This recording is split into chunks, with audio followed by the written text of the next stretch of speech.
Hi guys, welcome to this new lecture about Stencil Alpha.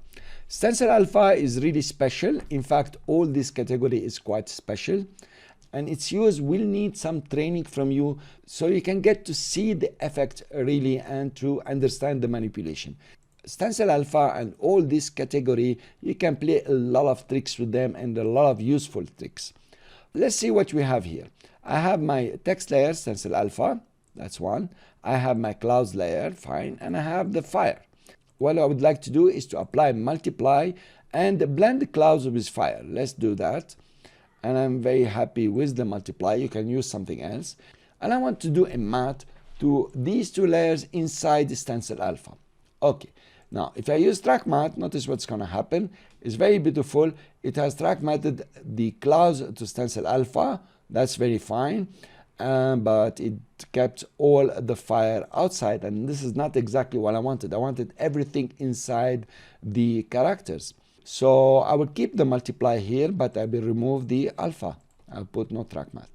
Now, to do that, I will go and use Stencil Alpha. That's exactly what I want. I have nothing outside and only the blending is showing within the text layer, and I can play the videos, and very beautiful. Now, notice what's happened. The Stencil Alpha will cut through all the layers below or the underneath. So it's very important you notice that. Let's show you an example. Let's take the stone background and drop it. Now you notice nothing happened here. Even if I do screen, for example, I can see the stones now also. But the stencil mode also cut through the stone. That's not really what I wanted. What I wanted is the stone to be a background for the Stencil Alpha, a big background to this. How do I do that? It's very easy. All you have to do is to pre-compose. And you say pre-compose and you move everything.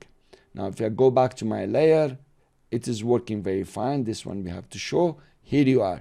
So you have the pre-composition that contains the Stencil Alpha, the clouds, the fire, and it's not cutting through anymore. So the stencil has no effect except within the pre-composition. So that's one way to use Stencil Alpha.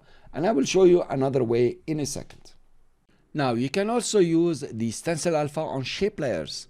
And let's try to do another example. If I come and have a shape here, just a circle, and take it down.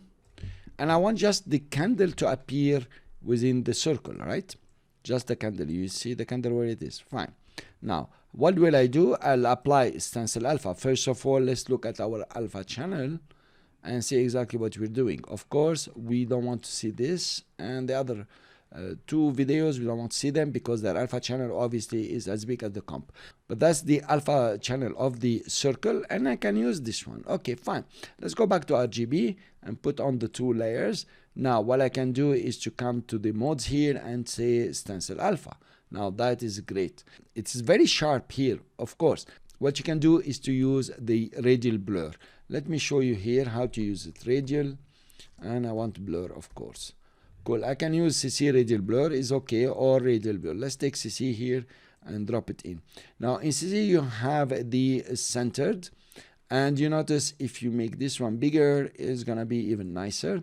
And the amount, I can blur it. Here you are.